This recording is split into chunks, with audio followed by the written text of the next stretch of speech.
I want to give you tips on how you can buy really cheap fruit, let you know one of my experience and what I've learned from my mistakes over the years. If you have a car and you live in the city, then definitely have a look online to find out where your nearest wholesaler is.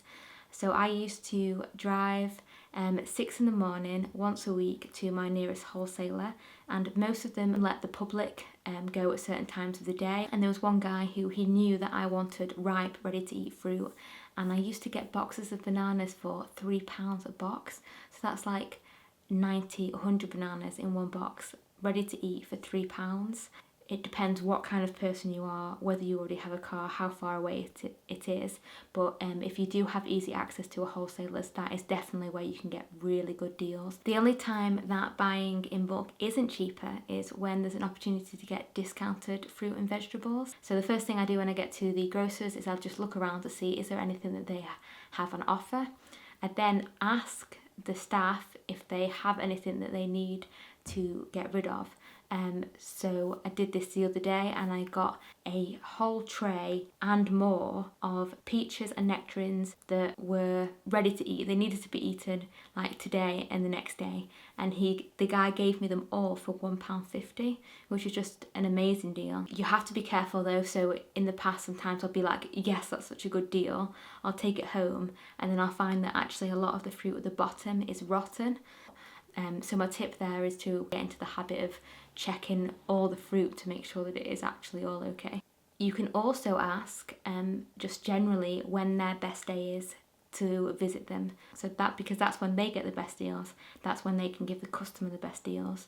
They also get a big delivery, so they've got lots of new fruit coming in, so they're more likely to be getting rid of the kind of ripe fruit that they've already got. One thing I've learned is that you have to be really mindful of how much you can eat and how much you can store. So there is no point buying loads of really good value fruit if you can't eat it before it goes off, or you don't have the storage to keep it. So if there's going to be loads left that are just going to go rotten, then you're wasting your money buying fruit that you just don't need. It's always good to buy a little bit more just in case, especially if it is really good value, but you will get to know over time how much you can eat and how much you will eat and what you have storage for. That brings me to my next tip, which is think about what you can invest in that will help you take opportunities of these deals. So you might want to store more fruit, freeze more fruit. And another thing that I invested in was a trolley. So I've got 2 trolleys. I've got one that's kind of foldable. It would be quite easy for me to pull that home and to walk a reasonable distance with that. And I've also known people, I've been to a market with a girl who used a similar trolley, and she took that on the bus, and she took 2 plastic boxes and took it to the wholesalers. She'd unpack the fruit at the wholesalers, place it in the boxes, stack the boxes, tie it all together, and then she'd take it back on the bus, and she lived in town, so it was all she had to do was, she didn't have to pull it very far. She just had to make sure it was safe enough and secure enough to pull onto the bus.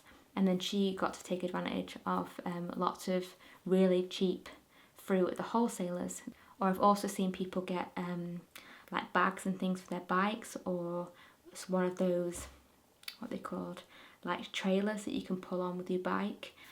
And now, because my grocer's is just, I'm really lucky, it's just around the corner, I actually find it easier to use a supermarket trolley. So I've got one that I rescued from the park, but it does the job, and I can fit everything in that, and I just wheel it to the grocer's and back. And then my last tip is to learn which fruits ripen off the tree or ripen at home and which fruits don't. Just learning what different fruits are like, where they're best to be stored, which are better quality, and then you'll save your money because you'll be buying fruits that you know will ripen, or you know that are good quality, so they won't go to waste. Also knowing which fruits are in season. So for example, don't buy peaches out of season because they just won't taste very nice. And again, you don't want to be buying fruit that you're just going to go to waste. I also make sure that I don't just buy the really ready to eat fruit. I also purposely buy fruit that might be a bit more expensive, but that isn't ripe yet. For example, I prefer to buy boxes of bananas that aren't ready to ripe, because then I can eat my ripe fruit first, and then I know that in a few days I'll slowly get some ripe fruit available. And to me, I prefer just to go to the shop once a week, because time is money as well. And then I know that I've got enough fruit to last me. Some of it needs eating in the next today and the next couple of days, and then I know that I'll have some that lasts a bit longer. So if I get good quality grapes, they tend to last a while. I can freeze some bananas. My other bananas might last a few days. I might get some unripe mangoes. They'll take a few days to ripen. And then you're just learning how to make what you buy in your food haul last however long you want it to last. So I hope some of those tips were useful, and good luck buying your fruit, and enjoy, and I'll see you in the next video. Bye.